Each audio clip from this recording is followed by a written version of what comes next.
my friends are simps. Not too long ago, HiFiMan sent me a whole bunch of different headphones from their product range to check out, and today I want to talk about the HE-R9 specifically. These are closed back dynamic driver headphones, and they're actually much more interesting than you might initially expect.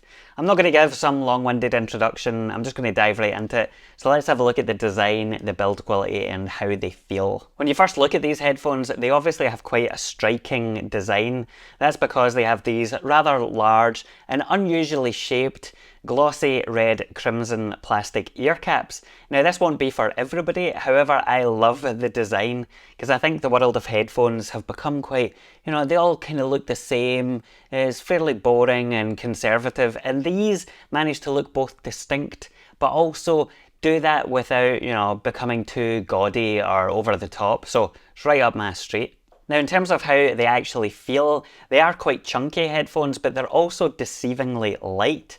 They are sturdy as well though, so it's not as if they feel like they're cheaply put together.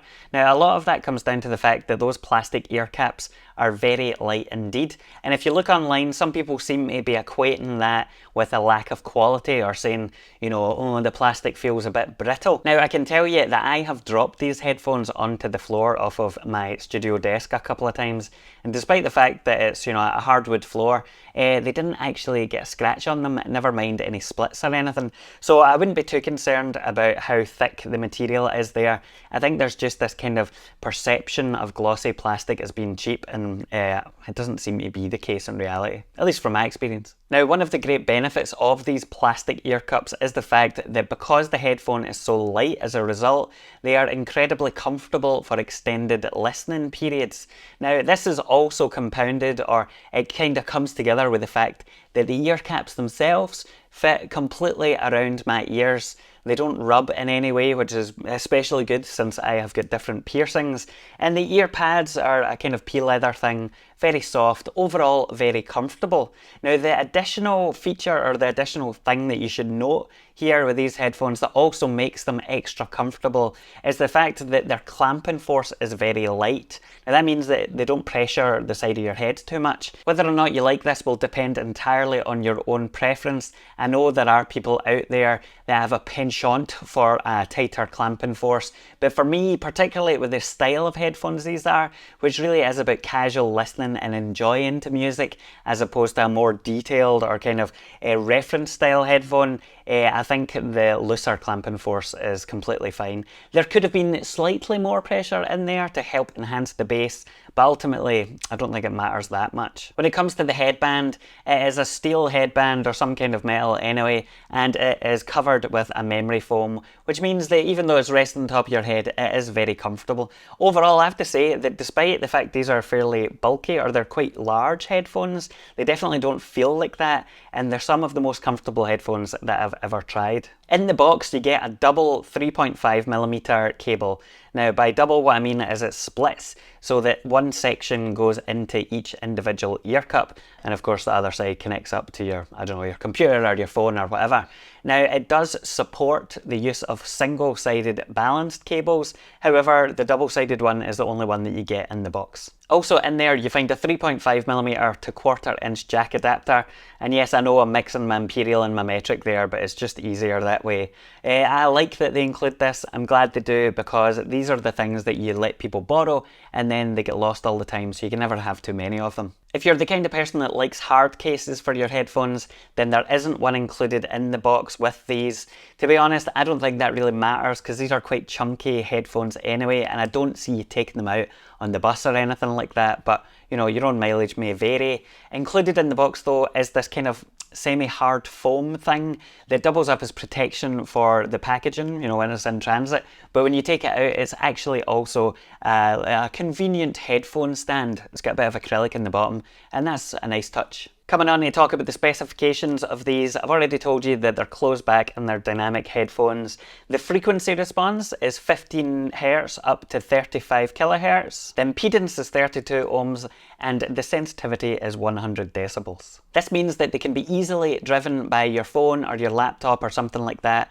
They're not particularly hard to power, although of course they will always benefit from an external DAC or amp that it really brings out the best of them. On we come to the sound, which is always the most, important part of any headphone review, but also the most controversial. Now, I'll give you my usual caveat, which is that all of the things I'm about to say and that I've said throughout this whole review are based purely on my own subjective personal experience as somebody who's tried out a lot of headphones, who makes music, who listens to music. I am not what you may consider to be a technical audiophile. I don't care about frequency response graphs. See, I can't even say it.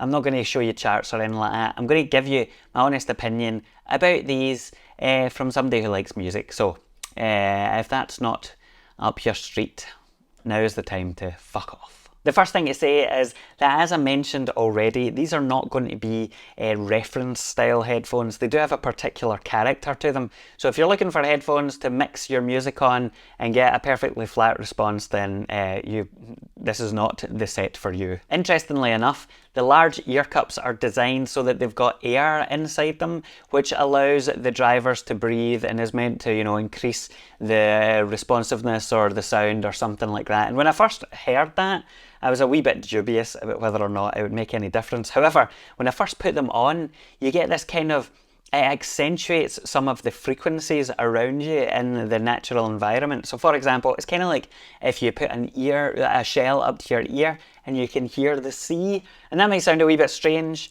It was a bit odd, but it's not entirely unpleasant. However, the real magic kicks in once you actually start listening to music, because there is a real spaciousness to them.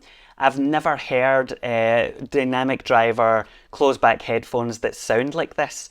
The sound stage is incredibly wide and it feels like the music is all around you. It's a much more immersive experience, and one that I would, assume you would only get from open back headphones, and that really is the major strength of these. They sound as if you're enveloped in the music as opposed to it just being, pumped into your ears from many speakers. When I listened to some of my favourite music in these, including tracks from the Jesus Lizard, it felt as if I was sitting in the middle of the drum kit with it all around me. The 3D kind of effect is really, really pleasant. Without a word of a lie, I actually preferred the sound staging on these to some open back headphones I've tried, and that is no mean feat considering the dynamic closed back headphones tend to be much flatter. It's kind of a miracle they've managed to pull this off, I think. Now, when it comes to the individual kind of elements of the sound, the bass is surprisingly punchy and it has this warmth to it, which I wasn't expecting. This is not as punchy as a planar magnetic headphone, but much more punchy than I have found in other dynamic closed back headphones. There's a kind of thickness to it which I really like and which works really nicely with certain genres like lo-fi, hip-hop, electro, all that kind of stuff. I tried them out with some music that I'd written recently that was really bass heavy and also had quite a lot of stereo spatialization, and I have to say that these really accentuated that kind of character and it sounded fantastic. Now, there's a real focus on the bass in these headphones and also certain parts of the treble. It's kind of like a V shape if you think about the frequency graph, and I know I said I wasn't going to talk about frequency graphs, but you get the idea. Basically, what happens is those two elements are accentuated and it works really well for some genres. However, if you're listening to songs that depend on the mids, particularly vocals that lie within a certain range, then they do tend to get a wee bit buried. Now, I didn't think this was a big deal because I enjoyed listening to music with them in general, and if I wanted to pick out the mids more, I would pick a different set of headphones. But if you're listening to tracks or if your favourite artists are much more mid-oriented, then I can see why people wouldn't like these, and I can understand why some people might think the sound signature just feels completely off or wrong, because it is a very distinct sound and one that I enjoy. To be honest though, the fact that the bass is so punchy in these and you get a nice contrast with the shimmering of the hi-hats, coupled with the very immersive experience that you get from them, means that I'm completely happy to compromise for a wee bit of dip in the mids. Ultimately, I think if I wanted to, I could probably EQ that so that it was a bit more balanced, but I haven't really felt the need or the urge to do that, which is probably a positive sign. These are not exactly the most mobile headphones in the world, so like I mentioned, I don't envision people taking them on the bus or whatever, but if you're in a shared office space and you want a really immersive sound, like you would get from open back headphones but that you couldn't use in that environment because you would annoy other people with the leakage, these would be a great option. Similarly, if you're in the house and somebody's watching TV and you want to not disturb them, these would also be a good option.